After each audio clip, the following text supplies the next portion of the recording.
Hello genius हो, स्वागत है मेरे चैनल स्कूल किड में। मैं रेखा तिवारी आज आपको हिंदी व्याकरण के माध्यम से जो बैंक में एप्लीकेशन आती है उसके विषय में बताऊंगी। जैसा कि बच्चों आपको मालूम है कि बोर्ड परीक्षाएं आ रही हैं, ठीक है। इसमें एक एप्लीकेशन जरूर आती है, चाहे वो हाई स्कूल के बोर्ड हो या इंटर के बोर्ड हो। आपको एक एप्लीकेशन जरूर लिखने के लिए दी जाती है, चाहे वो स्वास्थ्य विभाग अधिकारी को हो, चाहे वो नगर निगम को हो, चाहे वो अपने गांव के प्रधान को हो, चाहे वो स्कूल के लिए हो, चाहे वो बैंक के लिए हो। तो आज मैं आपको बैंक में एप्लीकेशन लिखना सिखाऊंगी। जैसे बैंक में आप एप्लीकेशन कैसे लिखोगे, बैंक के लिए एप्लीकेशन कैसे लिखोगे। तो ये बैंक में एप्लीकेशन लिखने के लिए भी बहुत सारे नियम होते हैं और हमें कैसे लिखनी है, इसके सबसे पहले क्या लिखना चाहिए और एप्लीकेशन लिखने का क्या तरीका होना चाहिए। तो बच्चों सबसे पहले आपको ध्यान देना चाहिए कि एप्लीकेशन जो आवेदन बैंक में देते हैं तो ये आवेदन आपका कम शब्दों में अपनी बात बैंक के अधिकारी को पहुंचाना होता है। यानी हम एप्लीकेशन ऐसी लिखें कि कम शब्दों में अपनी बात को हम अधिकारी तक पहुंचाएं। तो सबसे पहले जब बैंक में आवेदन देते हैं या लिखते हैं या बैंक में किसी काम के लिए आप एप्लीकेशन देते हैं तो सबसे पहले आप दिनांक डालिए। सबसे पहले जिस तारीख को आप एप्लीकेशन दे रहे हो वो दिनांक डालिए। दूसरा आता है कि एप्लीकेशन उसके बराबर से आप डालिए विषय। आप किस विषय के लिए एप्लीकेशन दे रहे हो, बैंक में खाता बंद करने के लिए दे रहे हो या खाता चालू करवाने के लिए दे रहे हो या अन्य कोई कारणवश बैंक में एप्लीकेशन दे रहे हो, ठीक है। अगर खाता बैंक में बंद करवाने के लिए दे रहे हो तो खाता बंद करवाने के लिए लिख दीजिए, चालू करवाने के लिए दे रहे हो तो यहाँ पे आप चालू करवाने के लिए लिख सकते हो।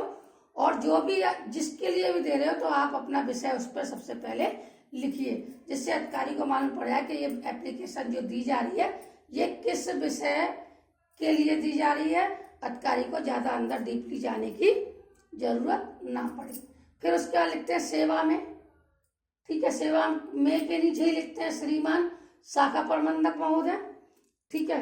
आप जिस विभाग को दे रहे हो उस विभाग का अधिकारी के लिए लिख सकते हो। आपको नाम लिखने की आवश्यकता नहीं है, सिर्फ उस विभाग का नाम आप लिख सकते हो। बैंक का नाम अगर बैंक के लिए दे तो पहले बैंक का नाम आपको लिखना है। यानी हम बैंक के लिए दे रहे हैं तो लिखेंगे, विषय लिखेंगे अपना बैंक में खाता बंद करने हेतु, फिर सेवा में लिखेंगे, फिर श्रीमान शाखा प्रबंधक लिखेंगे, फिर बैंक शाखा का नाम लिखेंगे, ठीक है। फिर लिखेंगे शाखा का स्थान, यानी वो शाखा कहाँ की है, उस बैंक का नाम क्या है, इंडियन ओवरसीज है या फिर पंजाब नेशनल बैंक है या SBI बैंक है, और कहाँ की वो शाखा है, उस शाखा का जहां पर वो बैंक हो तो उस जगह का नाम आप लिख सकते हो। फिर उस लाइन को पूरी छोड़कर उसके नीचे लिखोगे सविनीय निवेदन है कि मैं की जगह आप अपना नाम लिखोगे। आपकी बैंकों में कुछ सालों से कुछ वर्षों से खाताधारी हूँ, ठीक है। यानी खाता कुछ सालों से आपकी बैंक में मेरा खाता है।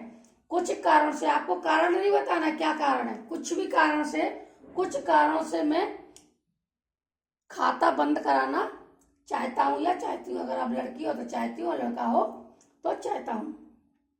मेरी खाता संख्या, ज्यादा आपको डीपली है, बस इसमें लिखना है मेरी खाता संख्या या खाता संख्या लिखनी है। और अगर आपको ATM बैंक द्वारा इशू हुआ है या बैंक द्वारा मिला है तो आपका ATM नंबर भी आपको यहाँ पर लिखना पड़ेगा। फिर आप उस पूरी लाइन को छोड़ दीजिए, उसके नीचे थोड़े सा गैप देकर फिर लिखिए आपसे निवेदन है कि कृपा करके मेरे खाते को बंद कर दो। आपको जो भाषा अच्छी लगे वो आप लिख सकते हो, कृपा करके इस खाते को बंद करने की कृपा करें, ठीक है।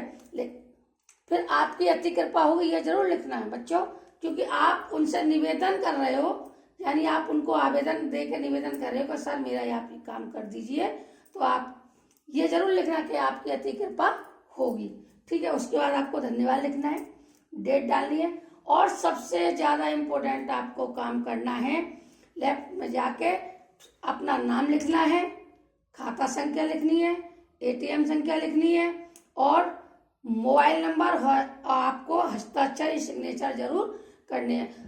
प्यारे बच्चों, आपको वही सिग्नेचर करने हैं जो आप अभी तक उस बैंक से लेन देन कर रहे थे, वही आपको वैसे ही सिग्नेचर करने पड़ेंगे, नहीं तो आपका खाता बंद नहीं होगा। ठीक है, वही सिग्नेचर आप करिए जिससे आपका खाता बंद हो जाए। मेरे द्वारा दी गई जानकारी अगर आपको अच्छी लगे तो मेरे चैनल को लाइक करो, सब्सक्राइब करो, कमेंट करो और मुझे सपोर्ट करो। ऐसी छोटी छोटी जानकारी के लिए मेरे चैनल को सब्सक्राइब करो। थैंक यू, धन्यवाद।